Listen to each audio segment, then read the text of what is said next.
Money. Money.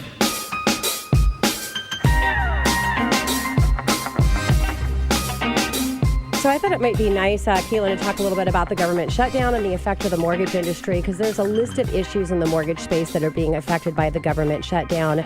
But Gateway we're pretty much business as usual. And, I can't say that I can't remember a time that I've been more proud of working for a company like Gateway. I mean, the 2 years that I've been with Gateway in comparison to a lot of companies that I've been through in my almost 25-year career, they just really do everything that they can to build a great platform, not only for their employees, but also for the customers that they serve.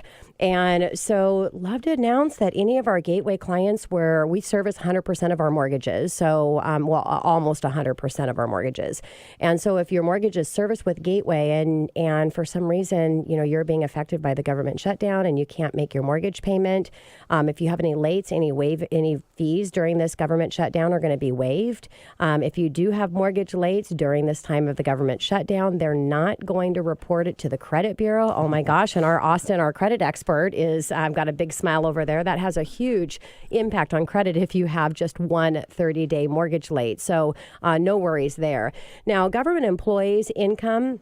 If government employees are not getting paid because of the government shutdown and their year-to-date income says zero, we're actually going to take their 2018 year-to-date pay stub and we're going to qualify off of that income. So that's really cool. It's not going to put a freeze. And what this really means, if you're in the process of getting a loan now with a traditional mortgage company and you are working for a government company and you're not making income, guess what's happening to your loan? It's getting declined. And that home contract that you have out there is falling through. So we can definitely save you in that situation.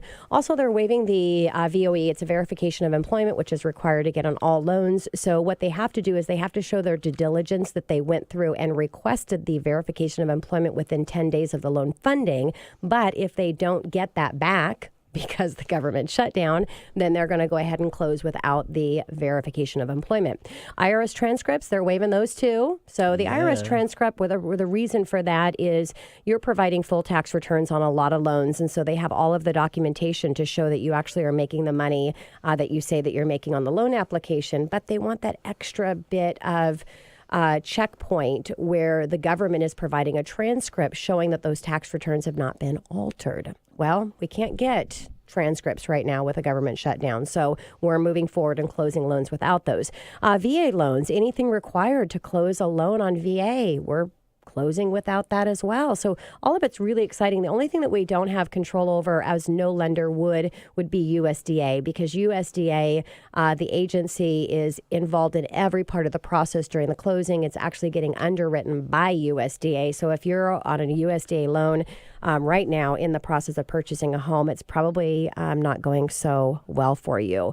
So a little bit about what Gateway's doing. I do want to do a shout out for personal finance guarantees as well. I've mentioned it on the show before, but I offer a $1,000 buyer guarantee for a 25-day close and a $5,000 financing guarantee for the seller if anything happens to your financing. So it really helps you to be set up in this great market that we're in right now. So, Keelan, what do you got today for Money Chat? Are you talking personal or business? I've been kind of on this affordable housing kind of thing lately. I've been really interesting and kind of what's going on in the Seattle, and we've had a lot of economists and guests and things that have talked about it, and it's intriguing because it's a pretty big issue. And kind of what spurred that is Microsoft decided to give $500 million towards $500 million towards affordable housing.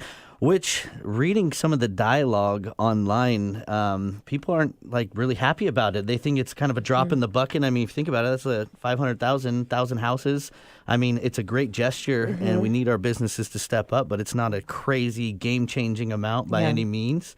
But I am happy that they're employing people here. Yeah. That's good for all of us, right? I mean, they were looking at the positive side. You're right. And they were part of the whole thing, right? Amazon and Microsoft, they have, they play young employees well, and that's driven the cost of homes. And, we're kind of missing that middle area with affordable housing. So it's going to be interesting. But the reality is, and I read up on this a lot. It's the zoning is really the main thing. The zoning issues we have and lack of density in single family residence is like 75% of the zoning that we have, and we just haven't done anything about it at all. So it's really it's an issue because people can't. What is the median price or price on homes now is like what, $750? So you got to be pretty well off now to be able to afford a home in an area. So it'll be interesting what happens. I mean, 2015, Ed Murray tried to address some of these issues, but